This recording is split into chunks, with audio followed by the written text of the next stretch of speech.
about to go racing for 15 minutes for the Hitek Electronic Materials Alfa Romeo Championship and the PBS Brakes Hot Hatch Championship. Waiting for the lights to go out, which they do now, and the Alfas head towards us then. It's Paul Plant in the 201 car on the right-hand side of the picture coming towards us, but on the inside it's the number 33 car going through to take the lead. Meanwhile, the Hot Hatches have started their race as well. We'll try and pick up on that in a moment. It's a good start by Dan Silvestre. He's got the edge over Dan Brown. Will Self in third place in the Peugeot 205 as they head off the grid and down towards Copse Corner for the first time. The leaders are already at Beckett's and the 33 car is sideways. That is the car of Toby Broom in the Alfa GTA. Jamie Thwaites in the TCR Giulietta is all over the runoff area at Beckett's as well. So the drivers struggling for grip a little bit here as they head down towards us. But look at that, Dan Silvestre is almost already with the back of the Alfa Romeo pack, Marcus. Yeah, he's going really well. Dan Silvestre and Dan Brown and those two Hondas are closing in rapidly. The Corrado's a long way down the grid, and there's green flags here because something's happened on the way into the complex at Beckett's. That 4C is quite something, isn't it, Mike Hilton's car? Yeah, it's a good-looking machine, isn't it? So we're now getting the leading Hot Hatch cars into the back of the Alfa group. Dan Silvestre trying to put as many of those Alfas as he can between himself and is it Will Self that's now into second position, possibly within the Hot Hatch group. Who's leading in the Alfas? I think it is still Toby Broom leading from Paul Plant in second, Tom Hill in third. I think Jamie Thwaites, despite that off, has made it up into fourth position as they head through Club Corner for the first time. Yeah, there's all sorts of overtaking as some of the Alfas get swallowed up by the Hot Hatches down in Club, and here they come up the Hamilton Straight towards Abbey. That's Tate Taverner I can see down there in the middle of that pack, and yeah, they're closing in. Cyclops there with only one headlight, the other one completely absent, the Honda. Andy Page there, veteran Alfa racer, keeping out of the way. That's Dan Brown, so he's still ahead of Will Self. They're just coming up to pass Mike Hilton in the Alfa 4C. And further back, you've got Tate Taverner coming through some of the slower Alfas as well. It's the three wide further back. It really is quite chaotic. But so far, it looks like everyone is managing to navigate their way safely through a very busy circuit. Yeah, that's right. I saw the 14 car, Andy Page, actually drive off the circuit, so let the other guys come through. There's Drinkwater coming up the inside at Aintree onto the Wellington Straight, and he's moving strongly. Coming up towards the end of the first lap then, the 137 car is Kevin Talbot, who qualified well in that Honda Integra. He is just behind the number 23 car. That's James Ford, one of the Alfa Romeo Championship contenders, just trying to go around the outside of him now and just slots in between himself and the Alfa 4C. At the end of the first lap, though, it's Toby Broom that leads the way then by 2.12 seconds from in second place. Well, it was Paul Plant, but it looks like Jamie Thwaites has just made it through into second place there at Copse Corner. So he's now getting to grips with this surface and moving through the field. And Ryan Polly also doing quite well in the background. Here comes Dan Silvestre. Yeah, he was fifth overall at the end of the first lap, and he's going to be challenging for the podium positions in the lead before too much longer. I think he's gone past Paul Plant now, who's on overall pole. It's quite likely before the end of this lap, I would say. Yes. And he's the class of the Hot Hatches at the moment. There's the Will Self Peugeot going after Dan Brown, and down the Hangar Straight, you can see Dan Silvestre up behind Jamie Thwaites. He's probably not quite close enough to have a go in to stay with the 33 car leads, which is Toby Broom. Top three cars together, two Alfas and one Hot Hatch, and then four cars squabbling for fourth place with Dan Brown coming around the outside of Paul Plant. So let's see if we can pick up the lead as they head down towards the Vale. We're just looking at Will Self a little bit further back, going past Paul Plant and Tom Hill, another of the championship contenders as they turn their way through there, but we could be getting a change for the lead at any moment. Perhaps we'll see if we can pick up the cars up the international pit straight, the Hamilton Straight. Have we got Dan Silvestre to the lead as yet? Yes, we have. Dan Silvestre has taken the lead of the race overall now, so he leads the Hot Hatch. He's ahead of Toby Broom, isn't he, now in second place? And Jamie Thwaites in third position. Fourth looked to be Dan Brown. And he now is attacking Jamie Thwaites, and he's past Jamie Thwaites. He's going to be past Toby Broom as well up the inside into the hairpin, and he goes to P2. Yeah, oh, that's a mess, isn't it? The 64 car, that's been hit pretty hard, and that could well bring out a safety car, FD. It's gone into the pit wall there, hasn't it? Adam Schaefer, I think. Yeah, Adam Chafer in the Peugeot 206. But for the moment, with 10 minutes to go, the race continues. And it's going to be side by side a bit further back as well. Well, Self, that is, in the Peugeot 205. And it's the Alfa TCR car that he can't live with down the straights. That's Jamie Thwaites, and he goes through to second place. I think that is within... No, that's the lead within the Alfas now, isn't it? He's got himself ahead of Toby Broom. And the 4C's being eaten up. It looks a bit smoky, doesn't it? And we could see there the two Class C championship contenders together. David Drinkwater in the white, red and blue BMW was just ahead of the number 20 Martin Paget car as well in the Citroen Saxo, and they've changed round on this lap. So Drinkwater, importantly for the championship, has got himself ahead of the Saxo now. As we're watching Tate Taverner, who starts the lap in 14th position, but we'll see where he comes through at the end of lap 2, which is what we're just completing now. There's Drinkwater, there's Paget, there's no one between them. They're both ahead of a bevy of the Alfas, including Mike Hilton's 4C. At the end of lap 2, then it's Dan Sylvester that leads by 2 3/4 seconds in car 37 from number 45, Dan Brown. 34, Will Self is in 3rd place. 40, Jamie Thwaites is 4th. In 5th is number 33, Toby Broom. 6th is 137, Kevin Talbot. 7th is 36, Ryan Polly. 8th is 201, Paul Plant. 9th is 75, Tom Hill. We've got yellow flags as we go into Beckett's. And it's the 30 car of Stacey Dennis that is 10th, as we believe the safety car has now come out as well, with yellow flags all around the circuit. It's going to reunite the field, but it's also going to diffuse one or two of the battles that were raging there, and it might turn advantages the other way. You've got that the BMW coming up well. That's David Drinkwater, he was saying, ahead of his class. Here's Jamie Thwaites in that rather splendid looking Alfa TCR, and here's Adam Chafer walking away from his Peugeot, and that's on the exit of Club Corner, isn't it? Yeah, that's right, and you can see the leaders going through. The safety car, of course, won't have picked the drivers up yet, but we'll see the yellow flags all around the circuit and the SC boards as well, so they'll get themselves into formation. And obviously the question is how much more running we will get after the safety car has gone back in here, because we've just got under 8 minutes to go. And it's not just a simple tow by the looks of things. No, the front suspension's damaged on the car. That's right, so we may not get much more green flag running in this race. Of course, only 15 minutes, which doesn't equate itself to very many laps, of course, around the Silverstone National Circuit. Let's just have a rundown on who the various class leaders are as things stand. We've had 2 laps, so Hot Hatch Class A being led by Dan Sylvester, number 37, he's the overall leader. The Alfa Modified class is being led by Jamie Thwaites now, he's 4th overall in car 40. Toby Broom is actually in the V6 class, we think, rather than Twin Spark Cup class today. He's in 5th place in number 33, so ahead of Tom Hill, crucially, as far as that championship is concerned. The Power Trophy class within Alfas is being led by number 201 Paul Plant in 8th place overall. Hot Hatch Class B being led by David Walsh, so he's ahead of both of the 2 Class B championship contenders. As we see Jamie Thwaites, who was leading the Alfas, pulled off the circuit there, so he's out of the race now. But Matthew Madapira and Joel Arguelles both behind David Walsh in Class B in the Hot Hatches. In Hot Hatch Class C, as we've said, David Drinkwater is ahead of Martin Paget, as Thwaites is going again now. And Hot Hatch, we've done all the Hot Hatch leaders, have we not? Yes, we have.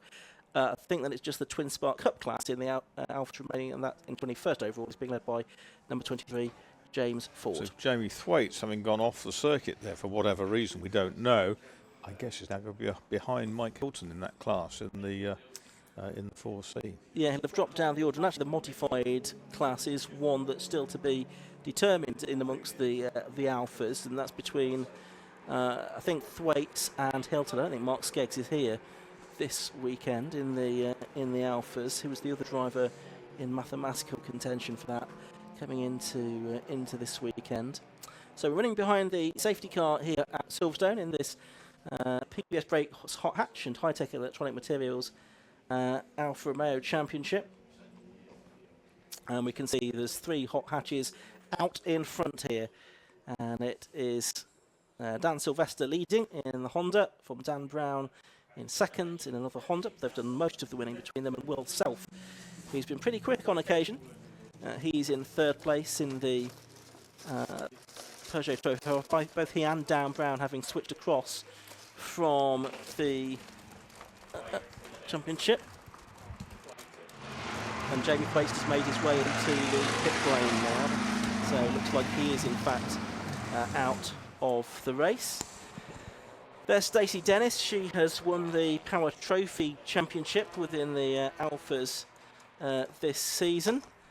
And there you can see the recovery vehicle now at the wing to pick up that Adam Schaefer, number 64, Peugeot 206, which sadly has taken rather a whack on the front end. They're just going to try and get ready to lift that car out of the way. But as I say, I'm not quite sure how much more running there will be in this race. The safety car with 4.5 minutes to go is just going through. So unless they can get this cleared by the time they get to the end of this lap, I fear that we may not get much more racing action in this one, which would be a bit of a shame. One option might be to take the flatbed up to Abbey and just put it in the refuge on the left out of the way. If they can get, I think the safety car will drive as slowly as it possibly can do, and I think the recovery crew will work as fast as they possibly can do, and that will sort that out.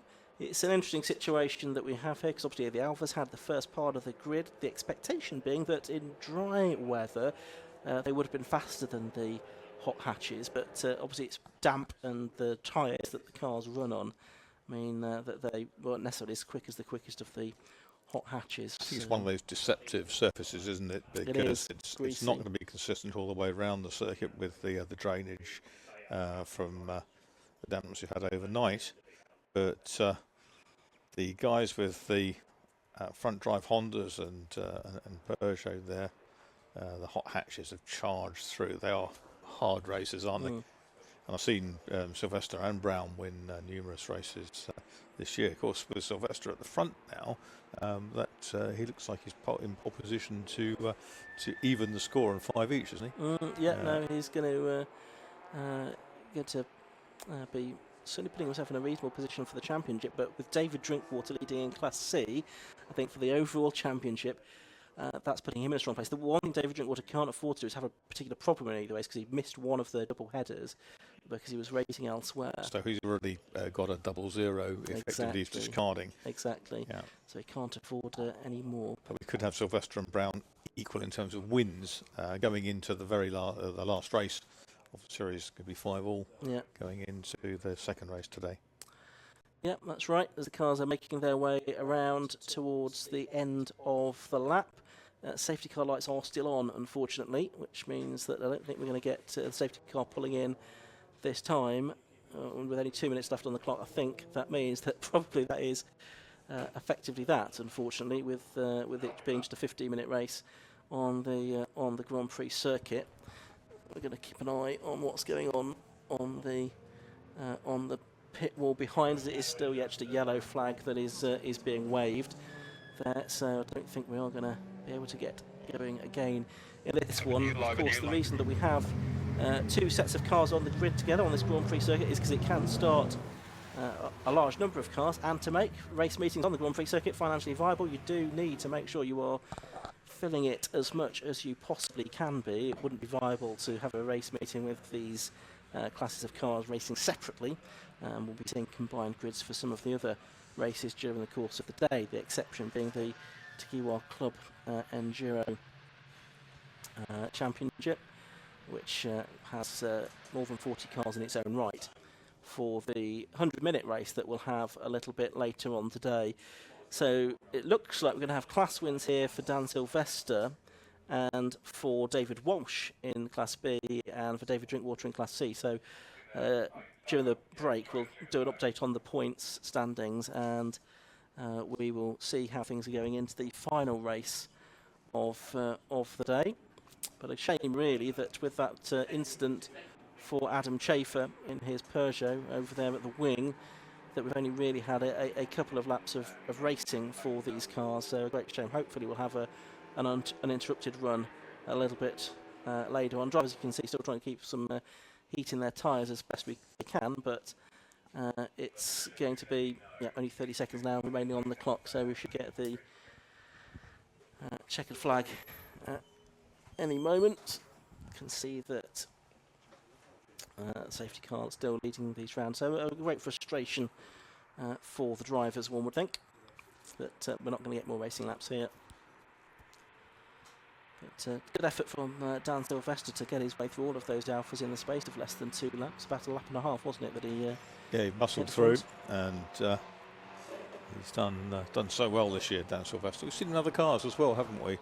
We've seen him out on MR2 as well. Yeah, he's been in the Mark 2 Championship, the Mark 2 class in the MR2 Championship this year. Won quite a few of the races in that class. There's the 4C. That was looking very smart, wasn't it? It's glorious, isn't it? Unusual car, not too many of them that you see. Let alone on the circuits. Exactly, yes. Well, I did see one on the high street in Bournemouth a couple of weeks ago, which I was quite shocked about. I can't think that I've ever seen one of those. Ah. So, there we go. So the clock has counted down to 0 now, as you can see. So the cars will come through now. Whether they're going to bring them straight into the pit lane and take the checker flag there, which may be something they do to save time, we'll wait and see. But you can see the circuit is at least clear now at the wing, albeit sadly a little too late to allow any more racing action to continue. And of course this is the problem of a long lap, where even a fast lap is well over 2 minutes. You're only going to get 6-7 laps of racing even in with a full run to the flag, let alone with a safety car period. So a shame that that the race has been interrupted this way. Some marshals there gesticulating to someone from the pit wall. I'm not quite sure what they were trying to signal. There's the safety car. Just making its way through Aintree there, isn't it? Onto the Wellington Straight in the case of the leaders. So not too far away from the end of the race. So, as far as the Alphas are concerned, we've had, in terms of the championship contenders there, James Ford winning the Twin Spark Cup class, but I think we'll find that Toby Broom is not in the Twin Spark Cup class, although that's what it says on our timing spinning. I think he's in the V6s. So I think he's taking points away from Tom Hill, and in any case, Tom Hill doesn't have enough cars in his class, so I think it's likely that James Ford is going to win the Alfa Romeo Championship this season, which has had better support this weekend than at some of the rounds this year. I think Brands Hatch for the Festival Italia was a high point in terms of entries for the Alfa Romeo Championship, which has been running for some time. Looks like the cars are continuing past the checkered flag. Yes, they are. So checkered flag goes out, unfortunately. And Dan Silvestre it is that takes the win in the PBS Brakes Hot Hatch Championship. Car number 37 from number 45, Dan Brown, in second place. Third place goes to number 34, Will Self. In fourth place, number 33, Toby Broom. He wins the Hitek Electronic Materials Alfa Romeo Championship. In fifth place, it's the 137 car of Kevin Talbot. Sixth is number 36, Ryan Polly. Seventh, 201, Paul Plant. Eighth, number 75, Tom Hill. Ninth, number 30, Stacey Dennis. And 10th is number 22, Tate Taverner. And so that's the way the top 10 finished. But disappointing, Marcus, that we've only had a couple of racing laps there. Yes, absolutely. But, you know, safety comes first. And certainly for the marshals who are out on the circuit, they need to be protected. And there is at least another opportunity later on. That's right. In the day for all these drivers to get a race in. Yeah, and with that recovery, there was no way that it could be done without the without some kind of caution or even a stoppage. Yeah, there wasn't a convenient kind of refuge for them to take the car off, and if the car had been mobile, it could have been pushed off, but of course the suspension was damaged, so that precluded that. Certainly did. So another race for the hot hatches and the Alphas later on this afternoon. And if I find my piece of paper, that's going to be at around about 3 o'clock this afternoon. But let's just have a look at the classification at the end of that race then. So 37, Dan Silvestre, it was the winner. From number 45, Dan Brown in second place. 34, Will Self was third. Those three all PBS Brakes hot hatches. The first of the Hitek Alphas was number 33, Toby Broom, in fourth place overall. In fifth place was 137, Kevin Talbot. Sixth was number 36, Ryan Polly. Then seventh was the second of the Alphas, number 201, Paul Plant. Eighth was number 75, Tom Hill. Ninth was number 30, Stacey Dennis. And then 10th was number 22, Tate Taverner. Further back, David Walsh in number 21 was the best of the Hot Hatch Class Bs, 12th overall, ahead of Matthew Mandapira, number 69, in 14th place. And third in that class was number 57, Joel Arguelles, in 15th. And in Class C, it was number 1, David Drinkwater, in 17th. From number 20, Martin Paget in 18th place. And third within that class was Ivor Mayers, by the looks of it, number 316, in 27th position overall. Good old Ivor Mayers, all the way from Coleraine. Indeed. James Ford in 20th, by the way, took the Twin Spark Cup class within the Alphas from Adrian Norman and Edward Robinson. And the remainder of those finishes there you can see, and indeed the non-finishers as well in the case of Adam Schaefer and Jamie Thwaites. But I think 38 cars did make it to the end of that race, albeit it was interrupted by the safety car. So Josh Barrett has headed outside already, I think, to try and gather as many drivers as he can to talk to after that race. We have 2 more races to come before the lunch break this morning. We've got the Freaky Parts Sports Specials Championship and the Aim Shot Mazda 7s coming up next. They don't have a green flag lap, so they'll be straight into racing. And then the last race before lunch is going to be the 750 Motor Bike Sports Championship and the Absolute Alignment Sports 1000 Championship, which has a green flag lap, which leads into a rolling start in the case of the bike sports and the sports 1000s. Then after the lunch break, at about 1:05, I think pretty much come what may, it will be the Tagiwa Club Enduro Championship, and that is going to be a 100-minute race, and then we'll cycle through the 3 sprint races that we've already will have had through the course of the day. Let's see, as we're waiting for the cars to come in, if I can very quickly do some live points updating there. So Martin Paget, I don't think, did he get fastest lap within his class? No, he did not, so he gets 12 points for second. David Drinkwater gets 16 points for winning that class. Dan Sylvester, he gets 16 points. Matthew Mandapira was second within that class, and we'll head down to Josh in just a moment, just after I've worked out these points.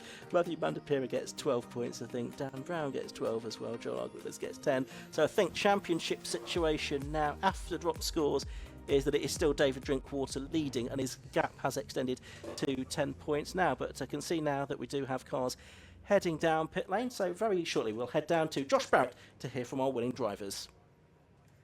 So we're down here in the pit lane after the first of the race, and we're going to try and catch up with a few of the drivers after our first race on the Silverstone Grand Prix. So unfortunately, rather less racing laps than we had hoped, but for Dan Sylvester, it is a race victory in the Honda Civic that he gets out of the car as the overall and the PBS Brakes Hot Hatch winner. We've got the Alfa Romeo winner too, Toby Broom, taking his first win in the overall positions, the Hitek Alfa Romeos, and we're going to also get our class winners, hopefully, for Hot Hatch, and we're going to jump straight in because we've got limited time before the next race. Well done, Dan, an overall victory and a hectic couple of laps to get there. Yeah, I thought the Alphas were going to be faster than that, to be honest, but yeah, hectic race. Would have liked it to go on for a bit longer, obviously, but there's still another race to come, so yeah, car felt really good, really happy with how it's gone, so yeah, looking forward to the next one. And you picked your lines quite well and managed to pull away from Dan, so that seemed to go quite well from your point of view. Yeah, I didn't have a chance to do any testing or even the Burkett or anything yesterday, so I was a bit unknown this morning, but I've raced it a few times now, so yeah, just trying to guess where the grip might be and luckily pick the right answer. So. Well, well done your win, good luck later. So there's our Hot Hatch winner in the Alfa Romeos was Toby Broom. Toby, a new car and a race win, so well done. Yep, thank you very much, yeah. No, it's good fun. A slippery circuit for these cars? Yeah, it was a bit slippery, especially on the slicks. It took some getting heat into the tyres, but the team gave me some great advice and it seemed to pay off. So. How different is this car to the one you've raced before? Handling-wise, it's very similar, but a lot more power and a bit more stopping to do at the end of the straights. Well done. Hopefully we'll get a dry race later on where you can get a good race in the class. Winners for the Hot Hatch, we've got David Walsh, Class B win. Well done, David. Tell us a bit about your race. Thank you very much. It was a bit awkward, that one. There's lots of different cars and lots of disparity amongst the grid, so no one really knew what was going to happen.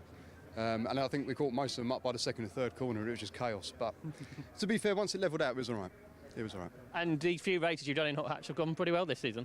Yeah, not too bad. Could have gone a lot worse. I think there's, what's that, a third win in 3 seconds as well, I think. So, yeah, that'll do. Well done on that. And then finally we can speak to David Drinkwater, a class win there, David, and had to get past Martin early on, and you did that. Yeah, just about. It was slippy conditions, like everyone said. Me and Martin had a great couple of laps. First couple of laps were brilliant. We were chopping and changing all the time, and he had a big moment into Cops, which made me get through. It's just a shame. I feel bad for him because obviously safety car, scuppered him. I thought we were going to get one lap shootout at the end and it was going to be fun, but fortunately we didn't. So we're good. And in these conditions, the Saxo to the BMW, are you sort of different, quicker in different parts of the track? Yeah, very different. It's a lot lively for Martin. Obviously, they're getting the heat in the rears, where mine's a little bit more planted. But then when I try and put the power on, then I get a bit squirrely, whereas, he can keep it nicely planted. There's pluses to each of the cars and minuses, but makes it good fun. Are you going to look at the maths for later, or are you just going out for another class win?